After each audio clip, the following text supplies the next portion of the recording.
Baba Ki Jai. This is still August 10th, resuming directly from the previous tape. This is the 13th tape of Meherwan Jessawala's recollections of life with Baba and the beloved's life among us. And just before the tape ran out, Meherwan, you'd been talking about one day when you were visiting to Guru Prasad in 1961, and a perambulator that had took about his use. So we got this perambulator from a shop, a second-hand one, but it was nice and sturdy because it was an old-time thing, heavy. So what we needed was that something which wouldn't topple or anything. So something very stable and sound on its wheels. And this was a nice one. And Baba would hold the handles, and there was a big veranda all around Guru Prasad, big broad veranda with marble flooring all around. So it was very ideal for Baba's exercise. And Baba would exercise every day and gradually increase the time, the pace of walking and all that. And then we would add weights, as I said one day, we were putting a big stone on the top as a sort of ballast, so it wouldn't lift up while Baba was using the handle. And Deshmukh happened to be there. And he says, what a lucky stone it is. And Baba says, all right, now you sit there. And Baba pushed Deshmukh. Oh, what a funny sight that must have been. And everybody laughed. But Deshmukh was unruffled, He had this peculiar characteristic. Everybody would make fun of him, but there would be no change in his facial expression, mind you. Oh. Would he somehow not notice it, or what? He just wasn't concerned. Not at all ruffled. He and Baba. The rest didn't matter.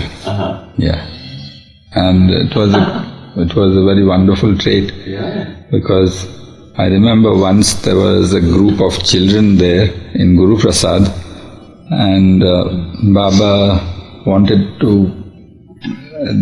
that they should be given some few words, and Deshmukh was sitting there.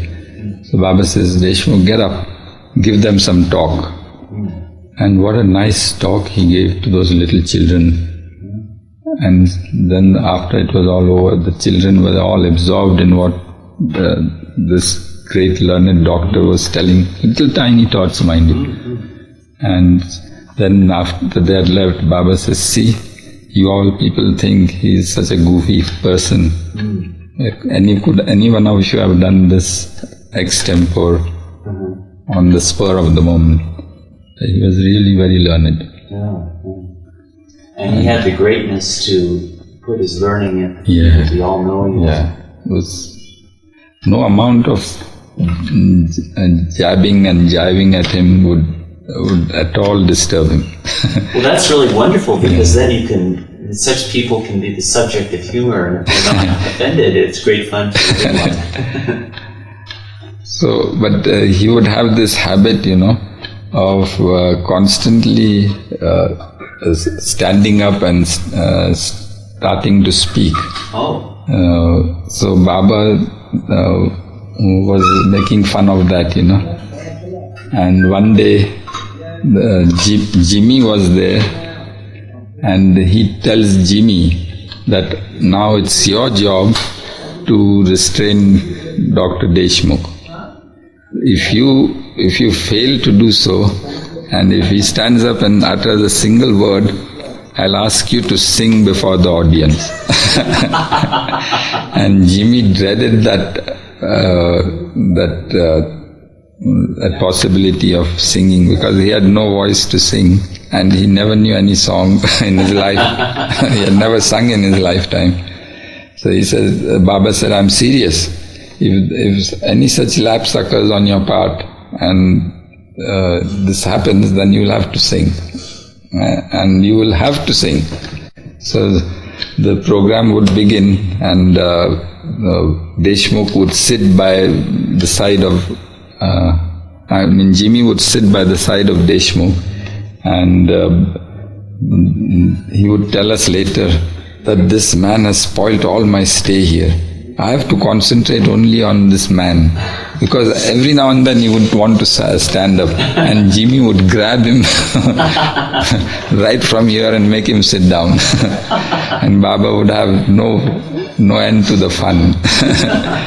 But a sort of concentration for Jimmy to obey Baba's order. So all the programs are going on, wonderful programs would be there, but Jimmy concentrating on Deshmukh. And after that he would curse the Deshmukh. Curse be on that man, I can't enjoy my program.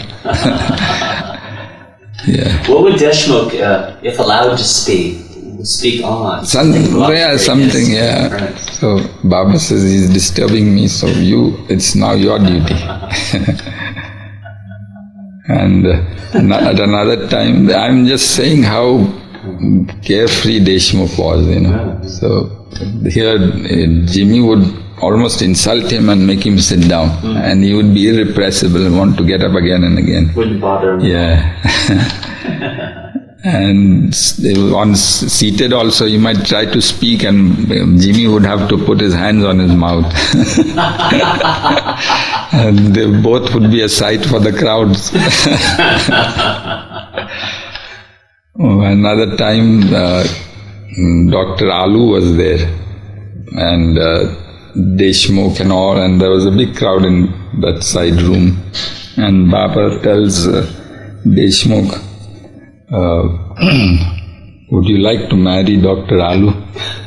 So, if I tell you, would you do that? So Deshmukh stands up and says, Baba, right now? Huh? Then what would Indutai say? Indu was the wife of Deshmukh. So won't she start shouting? So, Baba, that's not the point. If you want me, I'm ready right now. So then he looks at Alu, and she's having big beads of sweat on her forehead. What would I do if Baba tells me? So Baba says, are you afraid if I ask you to marry him?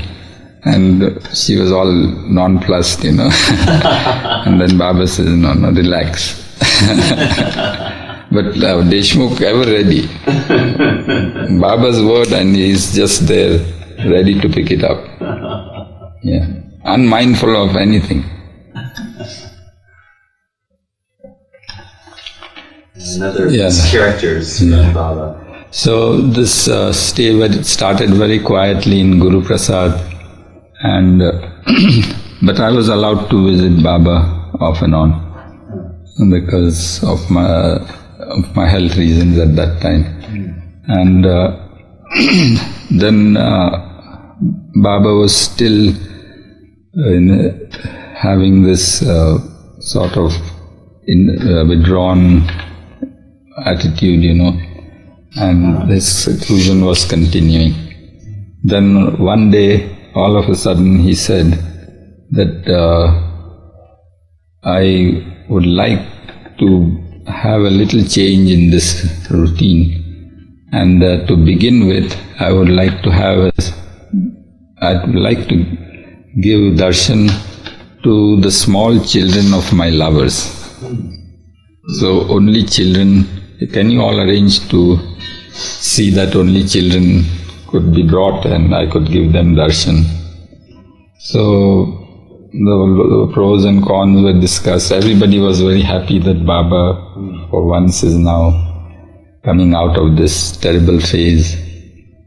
So, but then they've all said, Baba, if the children come, then how are they to be brought here? They would have to be accompanied at least by somebody. So then Baba said, all right, one of their parents or aunt or whoever could come along with them. So then a circular was sent out, and day was fixed so that all the children of Baba lovers were allowed to come, and on the appointed day, the lucky parent or parents, whatever they were allowed to come with their wards. And there was quite a wonderful little program, Baba among the children. And I don't know whether it was at that time that Deshmukh gave that little impromptu talk, or probably it might be some other year when some school children were brought or something. But this little program was done. And thereafter, Baba consented that we'll open the doors for my adult lovers also to come. So I think some program was done for a couple of weeks, were kept for people to come, Baba lovers to come. And the condition was that they should come and see him only once in those 2 weeks.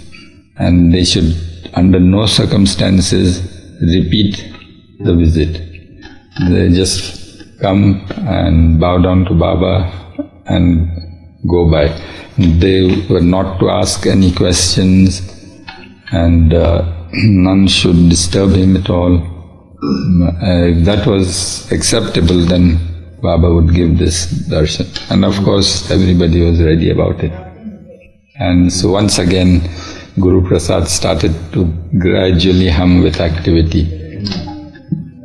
As the news spread, there was a great rush of Baba lovers. And even from outstation, I think, even for that little glimpse of Baba, they were prepared to come and have his darshan just once, and it was very strict. So that was followed? Was it? Yes, nobody was allowed to repeat. And I think I remember that taking the cue, this information leaked to the West, and Kenmore, all of a sudden we find him in the queue one day. He is coming for his one solitary darshan of Baba. Had his darshan. Baba was so surprised. He just walked in along in the queue, standing in the queue, mind you. With no further introduction? I think that. And he had his darshan and was ready to go back. But then Baba kept him sitting till the end of the darshan, and then he went back. Yeah. So the airport people were curious. They saw him come that day in the morning, and he was leaving again in the night.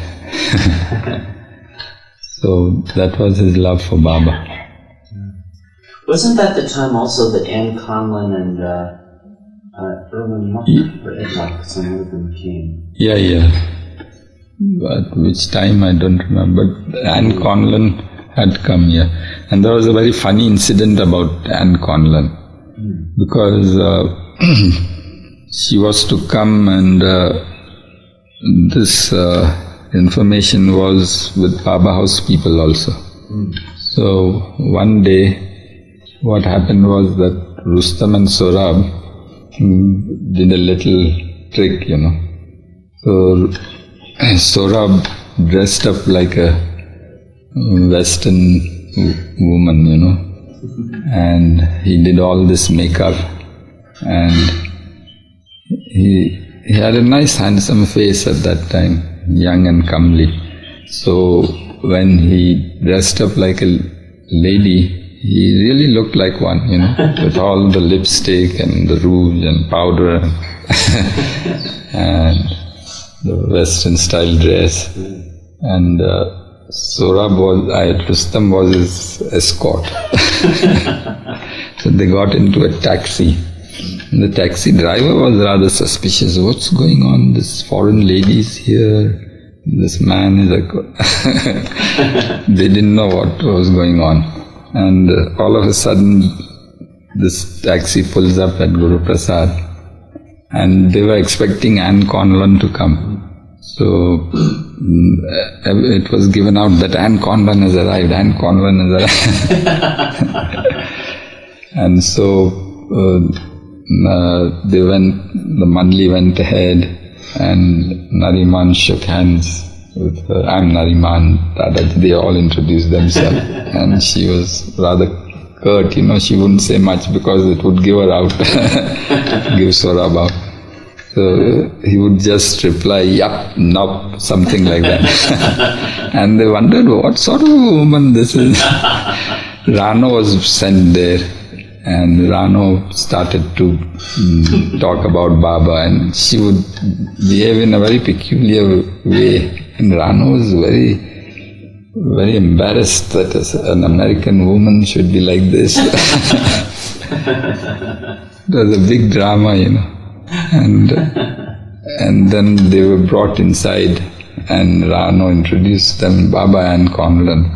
Baba immediately knew.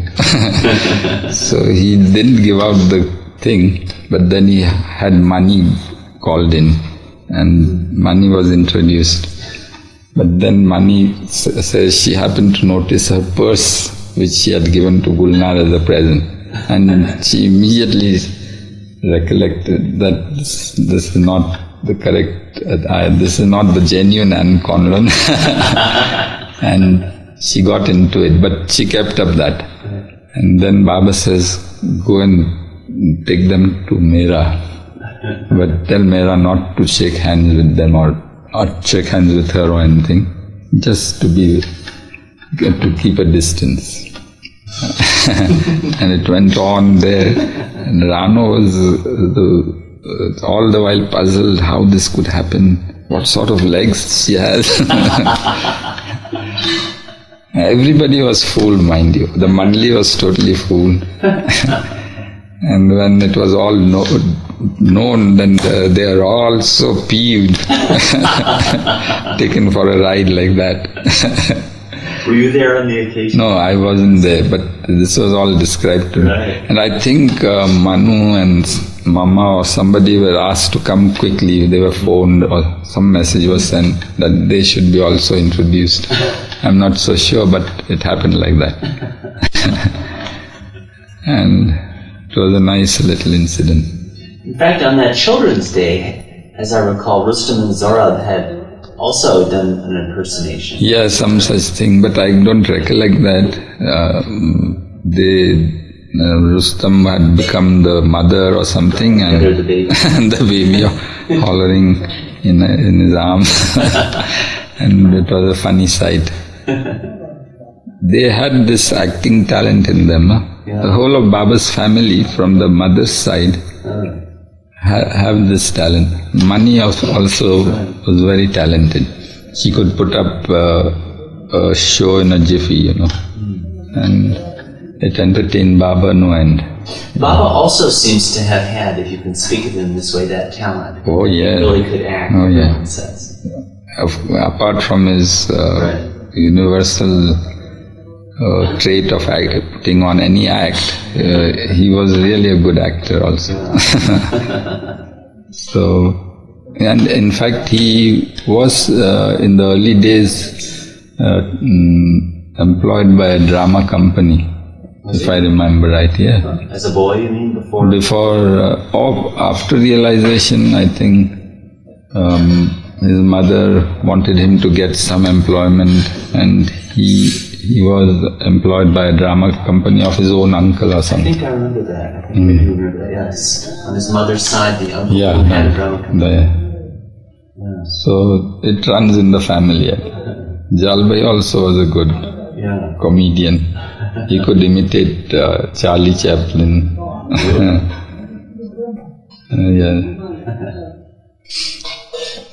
Yes, so this was the Hajj. So I think we'll continue. Jai Baba. Jai Baba. Avatar Meher Baba ki Jai. Jai Baba. Well, we're resuming August 10th, Wednesday afternoon. Just had a lunch. And just before lunch, Meherwan, you had talked about Anne Conlon, the rival of the pseudo Anne Conlon. Yeah. And the practical joke pulled on a lot of the Mandali and others gathered there at Guru Prasad. Yeah, so it was quite a successful trick that the twins pulled on the Mandali. And even Mera was so totally taken in that she even wanted to embrace the Anne Conlon. And of course Mani said, no, Baba is ordered not to embrace, she's got a cold and you've got to avoid it. So it was a very lifelike thing, a very convincing performance by Saurabh,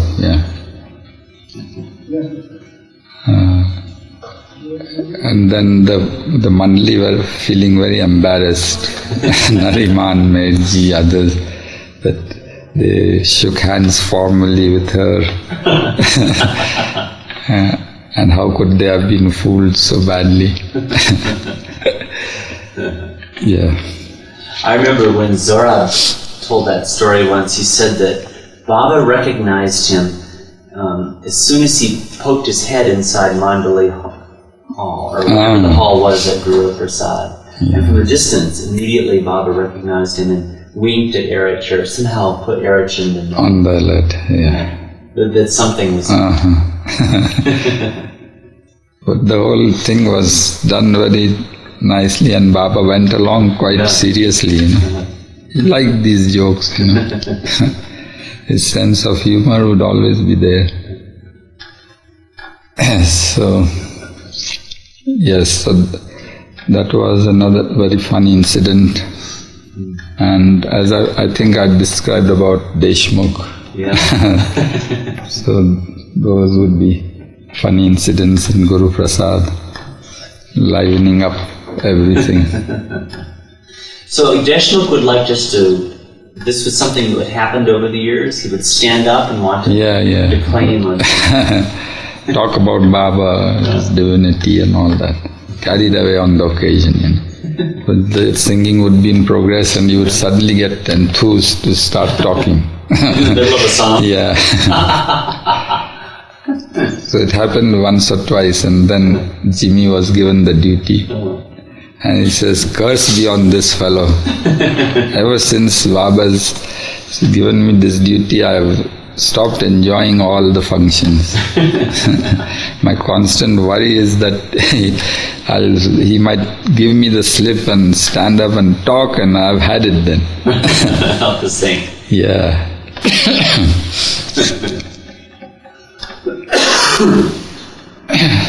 So this was, I think, in 61. Yeah.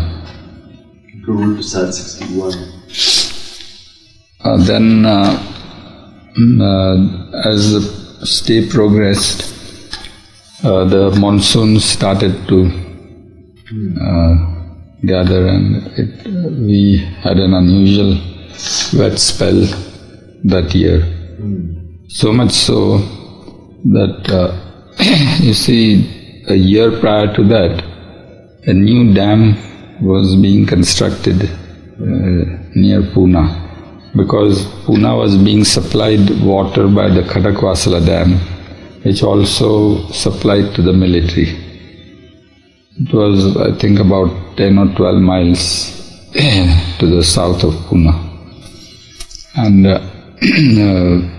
they foresaw water shortages because Pune was expanding very rapidly, was getting industrialized, and they foresaw a water shortage. So upstream to Khadakwasala, they built another dam. But Khadakwasala was a masonry dam built in the British times. Unlike that, this Panshet dam upstream was an earthen dam, because the engineers thought that an earthen dam would be all right. And it would save on the cost. But the engineers warned the government that being an earthen dam, it requires a couple of years at least to settle down and be really strong enough to be able to support a body of water. But very soon there were to be elections.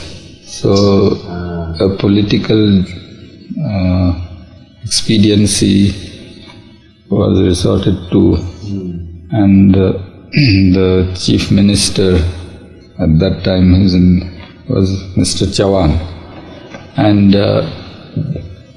despite protests from the engineers, he gave the orders that the dam should be allowed to be filled up. The sluice gates, which were kept open so that no water pressure would build up, were lowered, and that some water should be just accumulated, because already people were suffering water shortages.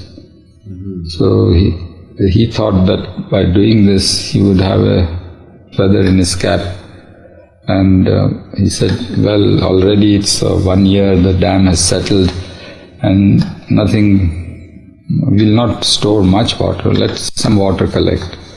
So the engineers reluctantly had to agree. And what happened was that sometime in mid-July, there was a big cloud burst in the monsoon season. And I don't think we've ever had rains before or after the way it rained then. So for 3 days and nights, there was a continuous downpour. Wow. And a huge body of water began to accumulate behind the earthen dam. So the engineers frantically tried to lift sluice gates, but they jammed, And a terrible catastrophe was foreseen by the engineers. So they sent warnings all downstream that we are unable to do anything and a great tragedy could occur.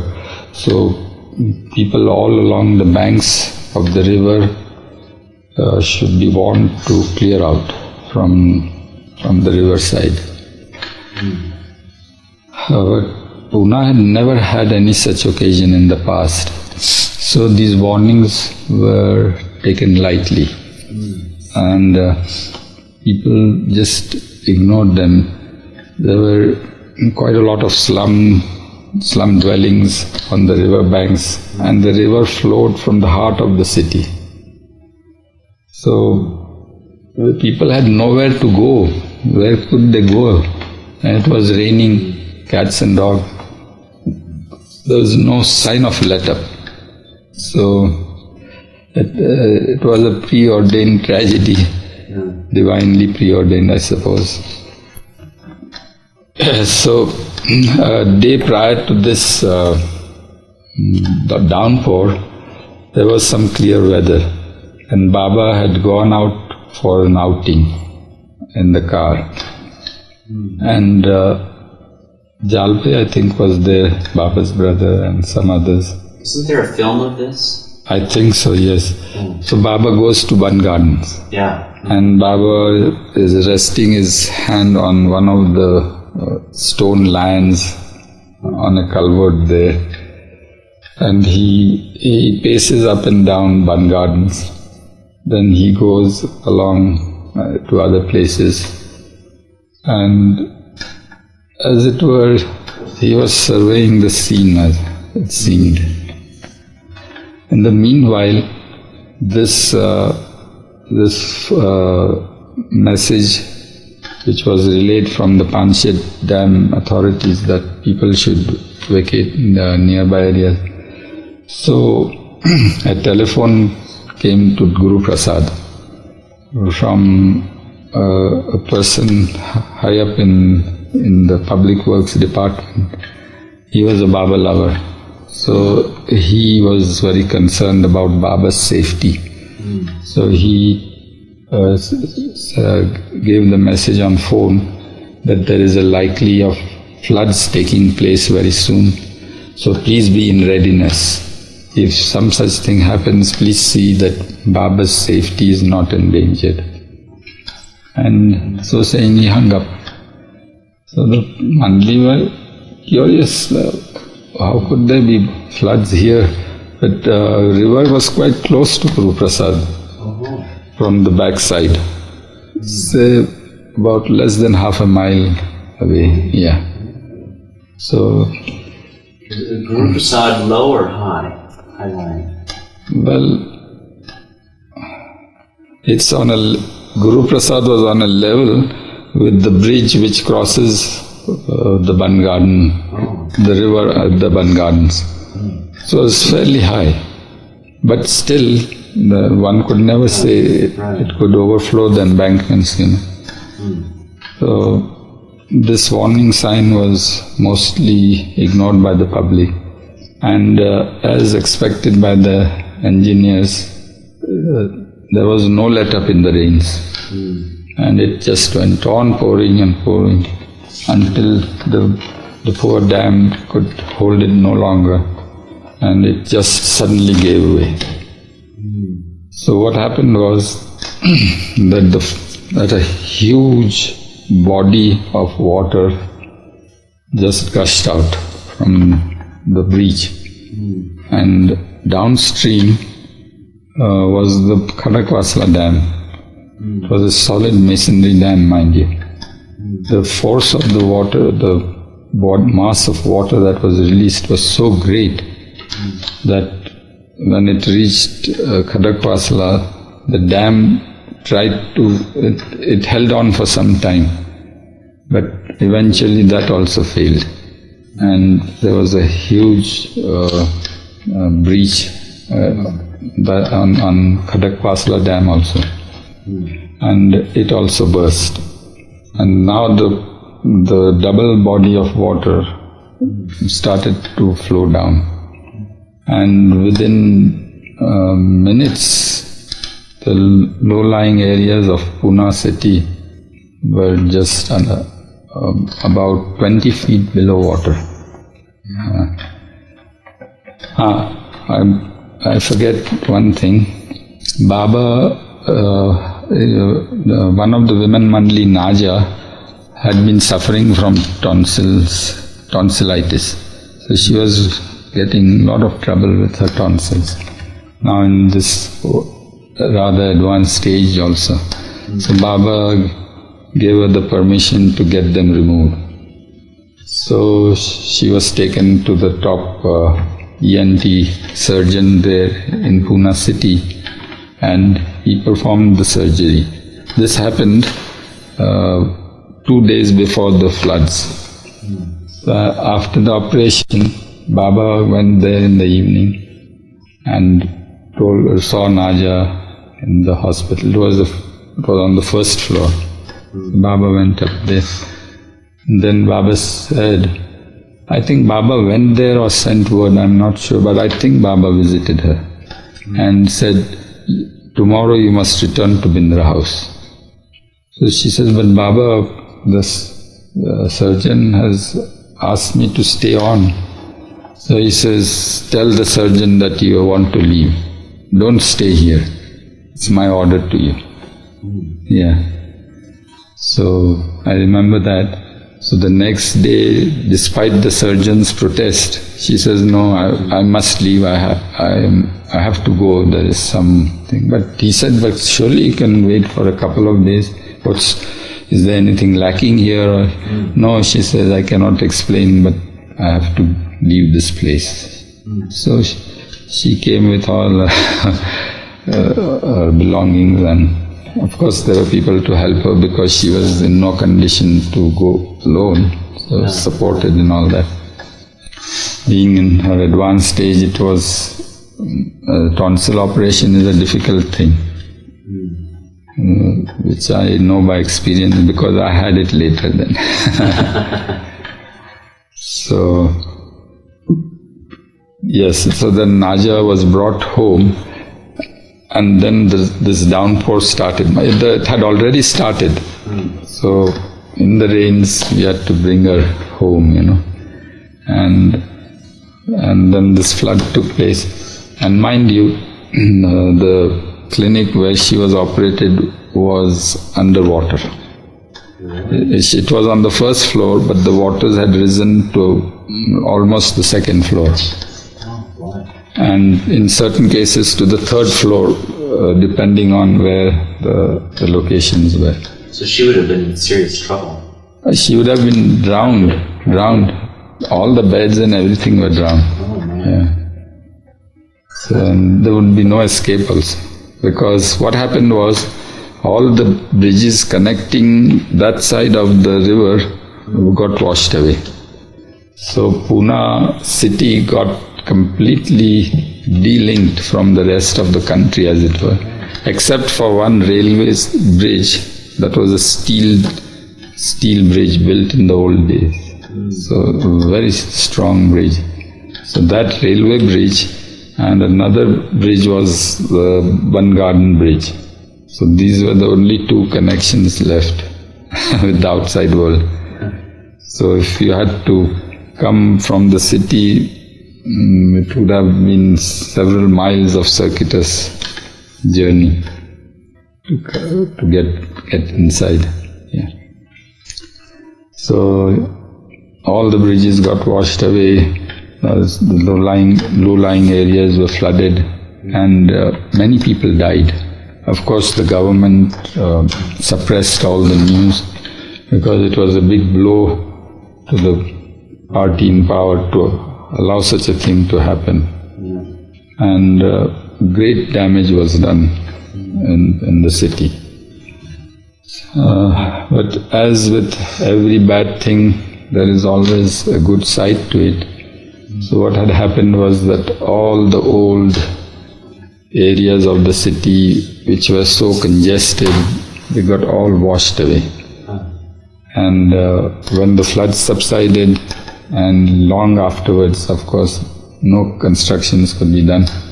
But then all those flooded areas which were all jammed up were newly constructed and with good planning.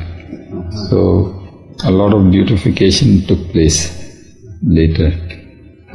So, but of course at a terrible cost in human lives and property. Another miraculous thing was, Ali, one of the trustees of Baba's trust, he was staying very close to the river, and his house got flooded. Of course, how he managed to escape from that, I still don't know. But he said that everything of his got destroyed. They lost all their possessions. But big case of Baba's books were intact. So, yeah, so a little touch of Baba was there.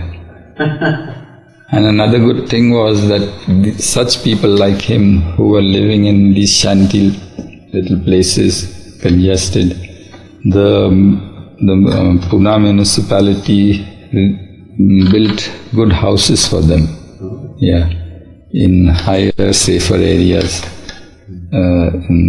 down south. So they were happy later on because all the flood-affected victims were resettled there in a nicely well laid out colony. Was Guru Prasad at all affected? No, but Bun Gardens was totally flooded. Where Baba had been, those were, I think, way below the water level. And the waters had come to the level of the road. Yeah. So I remember there was Kafi Sheriyar, not Cafe Shade. Cafe Band. Cafe Band was a cafeteria between Guru Prasad and Band Garden. So the waters were ankle deep there. Yeah. And how I remember was that that day Baba sent word to Bindra House that all must go to the riverside and see the floods. So, what a funny way. yeah, so, and the whole city was going towards the river to watch this awesome sight. Yeah.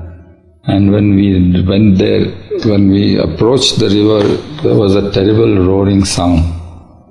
Yeah, it was really awesome and frightening. And I have never seen a sight like that.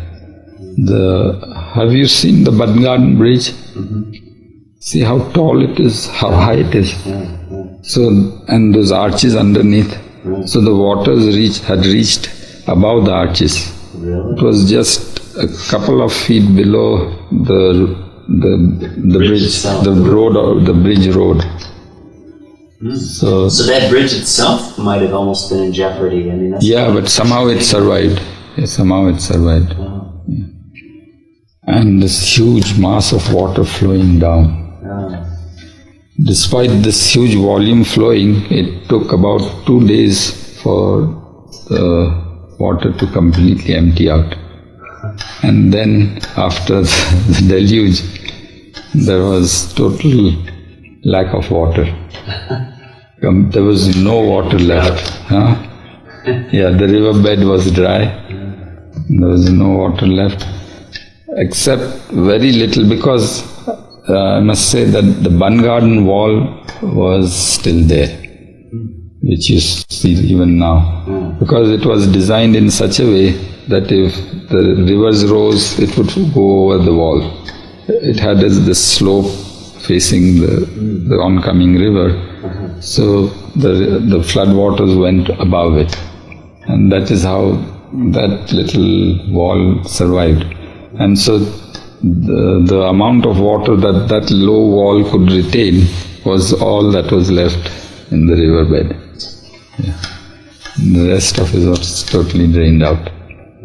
So then immediately following the floods and all that, there was this tremendous scarcity of water.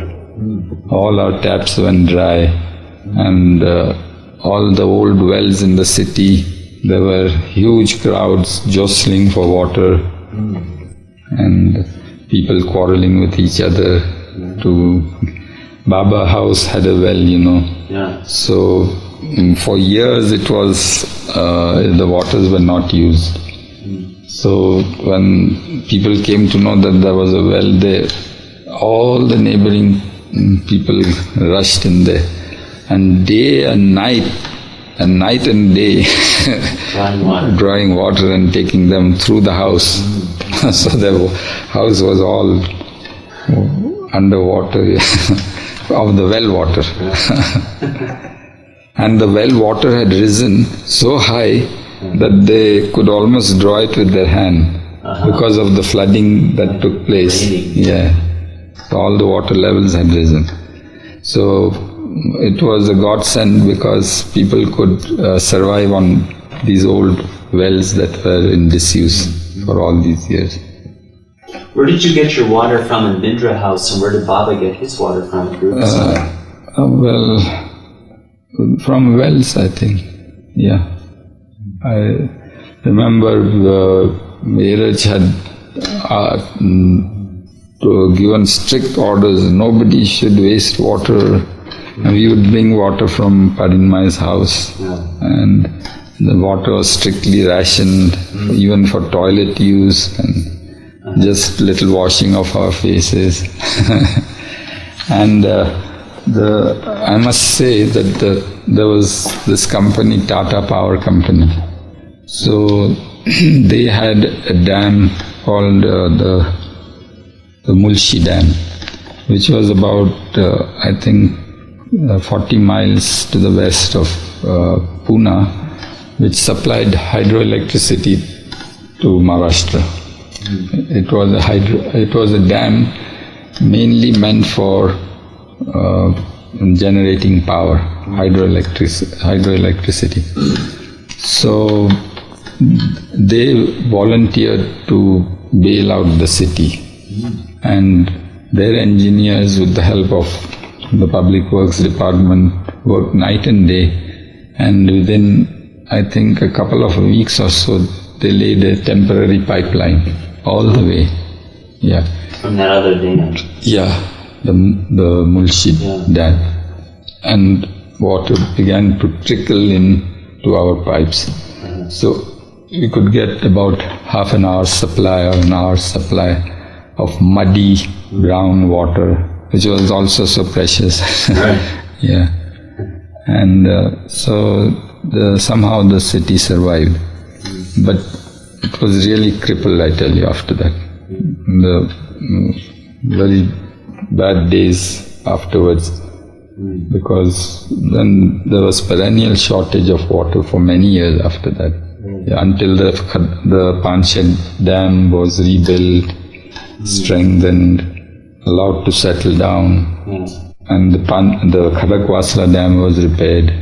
So it took quite a long time. A couple of monsoons had to be given the go-by before the dam could be filled up again. So, a lot of problems were there. So, but a very funny thing happened. So, after the initial floods were over, the chief minister came post haste to survey the flood-affected regions of the city and tried to give solace to the crowds. So he was walking near the riverbed, the riverside.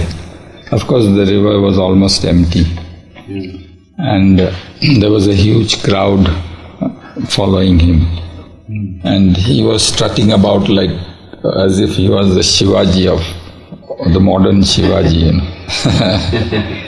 And had come to save his people. He was the cause of it, actually.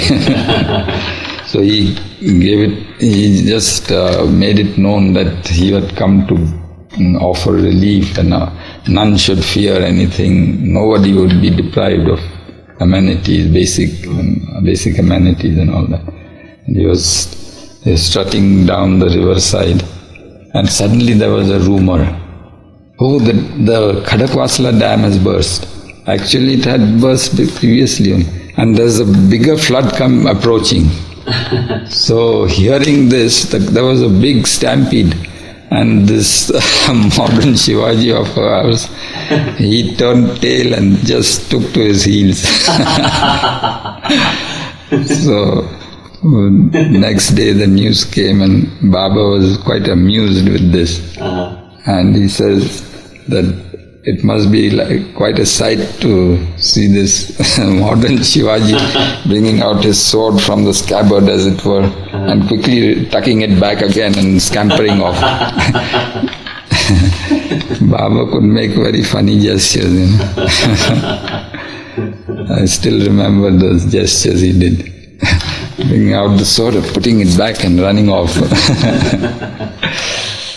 But it was a rumor, and the rumor was so bad that in front of Bindra House was this big road, and we saw a river of people just running helter-skelter in total panic. They said the whole city was going to be flooded.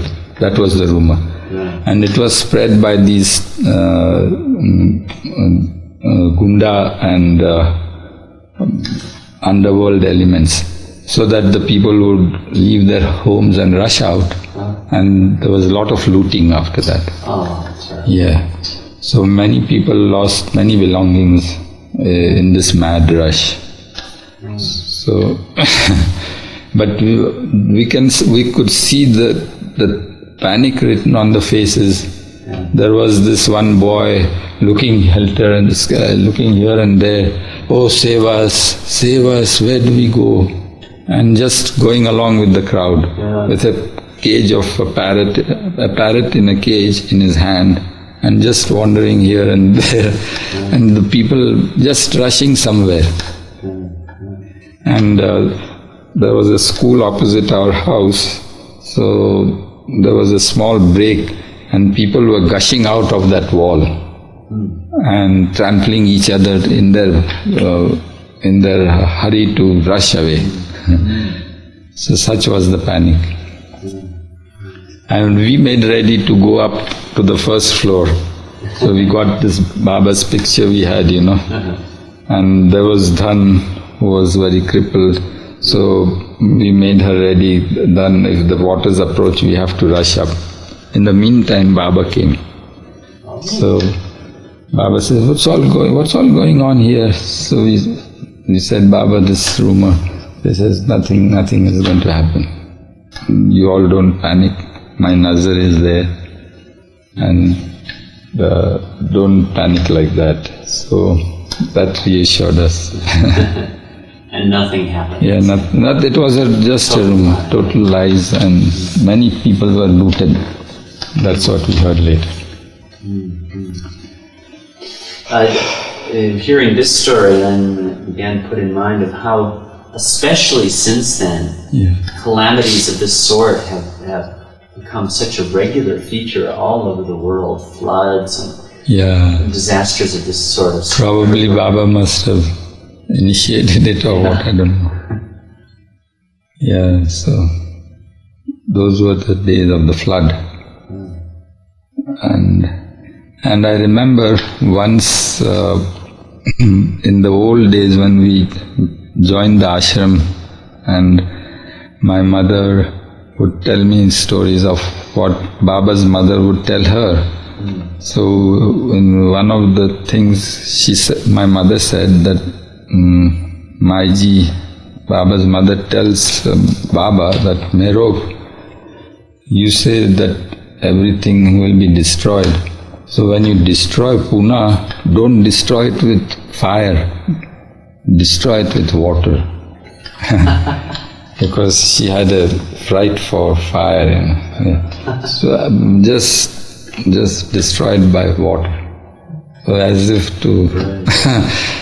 if she had some premonition of what was to follow many years later. Otherwise there might have been a great fire. I don't know. Who knows? So Baba says, yes, don't worry. Something to that effect to his mother. And really, a lot of destruction took place of Pune city in those floods. We could see bodies floating by. Floating on the stagnant water after the floods had subsided. And a terrible stink. Because on the river side were these huge grain godowns of the government, and they got flooded. So when the floods subsided, this grain started to rot, and rotting grain can emit a very foul stench. So Pune city was a city of stench for many months thereafter. So besides the water shortage, there was rationing shortage afterwards for grains, food grains, But then the government made up emergency supplies and all that. But it was a terrible loss. So Adi got some information that Guru Prasad might be on. He got some information by telephone, so he came rushing in the car with water cans in his car, that there might be no water left. The next day he arrived and saw everything was okay at Guru Prasad. Yes. So this happened in 61. And must have been right towards the end of Baba's stay. Then shortly thereafter Baba left at the end of July or so.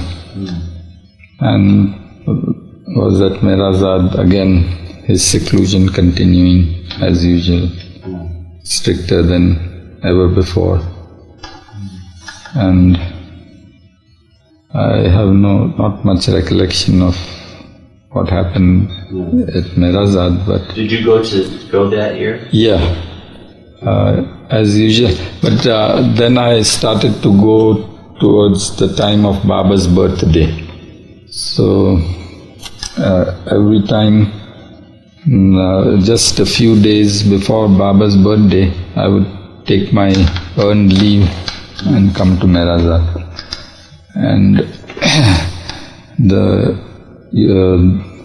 one of the things which kept me occupied here was helping Erich to respond to the flood of telegrams that would come, asking for messages for Baba. Baba would already have given a birthday message, but then they would want special messages for different new centers being opened up or old ones joining together. And so there would be mad rush of correspondence for to and fro. Yeah. I don't know whether I said on one of those occasions that a couple from Hyderabad had come. Did I mention to you? Yes, sir. They were having a glorious celebration at Hyderabad. It's the capital of Andhra. There was a big celebration there. And they wondered what it would be like at Meherazad. So it would be much grander, where Baba himself was there. So they came all the way, and when they approached, it was all quiet. Baba was in seclusion, none was allowed to see him. Somehow they